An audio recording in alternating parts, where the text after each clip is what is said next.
warahmatullahi wabarakatuh. Selamat datang di acara Outdoors TV. Kali ini kita bakal menonton debat ketiga Capres 2024 sambil mengomentari debat yang sedang berlangsung. Tentunya sambil seru-seruan bersama kami, tapi tetap membahas lebih dalam tentang debat Capres 2024. Seperti yang kita tahu, calon presiden kita yang pertama Pak Anies Baswedan, sedangkan calon presiden yang kedua Pak Prabowo Subianto, dan ketiga adalah Pak Ganjar Pranowo. Dalam diskusi kali ini, saya ditemani oleh 3 pengamat calon presiden 2024. Selamat datang Bapak dan Ibu di Outdoors TV. Kali ini kita akan mereaction pada debat ketiga Capres di Istana Senayan. Nah, mari kita mulai menonton debat ketiga Capres 2024. Nomor urut 3, Bapak Ganjar Pranowo menyampaikan visi misi dan program kerja. Kami persilakan Bapak untuk menuju ke podium. Dalam waktu 4 menit dimulai saat Bapak berbicara.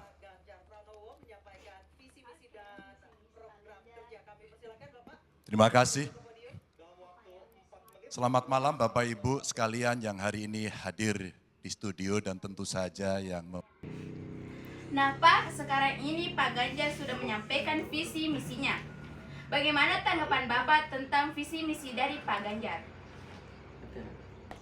Menurut saya, Pak Ganjar sudah cukup jelas tadi menyampaikan visi misinya, yaitu ingin menjadikan politik sebagai alat untuk negosiasi di luar negeri. Dan menurut saya, ini hal yang bagus karena bisa tahu berpeluang membuat Indonesia bisa bersaing dengan negara-negara lain.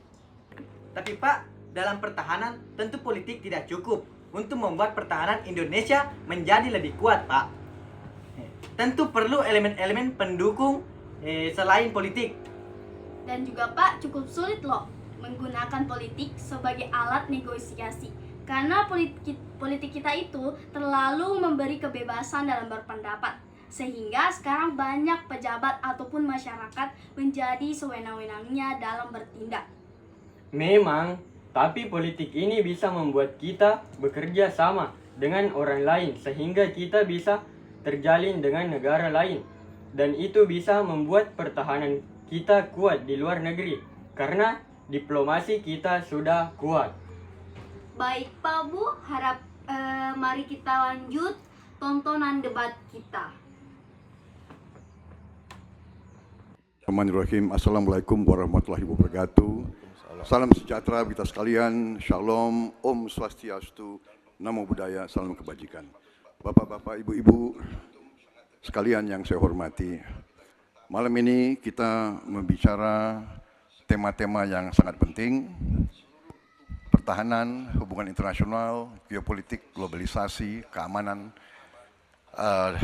Dengan demikian, kita kembali kepada dasar kita, tujuan nasional yang tercantum dalam Undang-Undang Dasar kita, dalam pembukaan Undang-Undang Dasar 1945, tercantum sangat tegas bahwa tujuan nasional kita yang pertama adalah melindungi segenap bangsa Indonesia dan seluruh tumpah darah Indonesia. Jadi, fungsi dari negara yang pertama adalah melindungi, berarti pertahanan. Memahami negara kita sangat besar, sangat kaya, ratusan tahun negara-negara dari jauh datang ke Nusantara ini untuk intervensi, untuk mengganggu, untuk adu domba, dan untuk mencuri kekayaan kita. Sampai kita merdeka, kita pun harus berhadapan dengan kekayaan alam kita diambil dengan murah. Karena itu, untuk kita menjadi negara makmur, Silahkan pengamat Capres nomor urut 2 menanggapi visi misi Bapak dari Prabowo Subianto. Langsung saja Pak. Ya, seperti tadi yang kita lihat, Pak Prabowo tadi menyampaikan visi misinya, yaitu tujuan nasional Indonesia yang seperti yang Bapak jangan tercantum. tegang-tegang karena acara kita kali ini Pokoknya santai. bawa santai, relax, Pak. Ya udah. Yang tercantum di undang-undang yaitu melindungi segenap bangsa Indonesia dan seluruh tumpah darah Indonesia. Jadi fungsi negara yang pertama melindungi berarti pertahanan. Itu pedih sekali. Itu tingkat keluarga, pencurian ikan, pencurian pasir, itu menandakan bahwa kita kebobolan. Dan lebih jauh lagi, ironisnya, Kementerian Pertahanan menjadi kementerian yang dibobol oleh hacker di 2023. Sebuah ironi, karena itu kita ingin mengembalikan. Dan 700 triliun anggaran Kementerian Pertahanan tidak bisa mempertahankan itu, justru digunakan untuk membeli alat-alat alutsista yang bekas. Di saat tentara kita lebih dari separuh tidak memiliki rumah dinas. Sementara menterinya punya, menurut Pak Jokowi, punya lebih dari 340 hektar tanah di Republik ini. Ini harus diubah. Tambah lagi, food estate singkong yang menguntungkan kroni, merusak lingkungan, dan tidak menghasilkan. Ini harus diubah.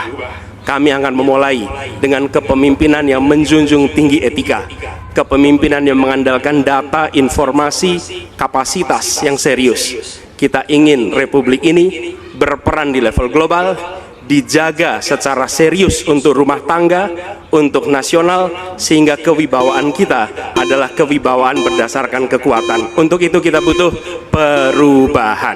Terima kasih. Assalamualaikum warahmatullahi wabarakatuh. Wah, debat kali ini semakin seru ya Pak Ibu. Karena soalnya para capres kita ini,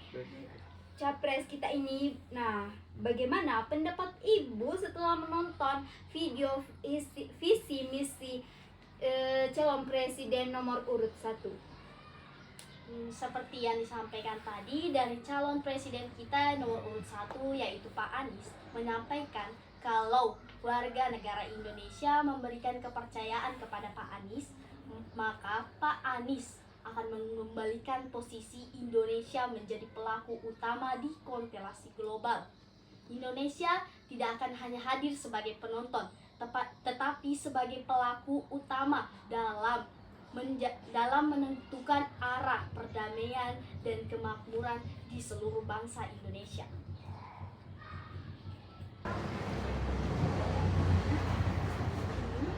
Baik Ibu, langsung saja Ibu menjawab dari pertanyaan Pak Arefi.